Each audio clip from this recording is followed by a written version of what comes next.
বন্ধুরা আজকে আমরা ঘুরতে চলে এসেছি। ওই যে দেখুন চূড়াটা দেখে কি বুঝতে পারছেন কোথায় এসেছি। আর আজকে পরেছি আমি শাড়ি, আর সকাল সকাল আমরা ঘুরতে বেরিয়ে পড়েছি। আজকে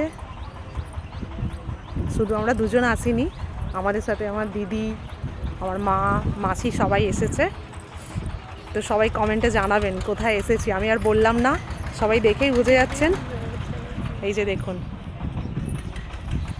কোথায় এসেছি সবাই বুঝে যাচ্ছেন। প্রচণ্ড রোদ, দেখুন প্রচণ্ড রোদ। আর আমরা ওই যে এসেছি গাড়ি করে, এই যে এই গাড়িটা, ওই গাড়িতে পার্কিংটা এখানে করেছি। ওখানে মা, মাসি আর দিদি বসে আছে। আর আমরা এই যে এবার যাব আমরা মন্দিরে। অনেক দিনের ইচ্ছা আজ পূর্ণ হলো। আগেও এসেছি, এটা নিয়ে 4বার। টাটা, ঘুরি।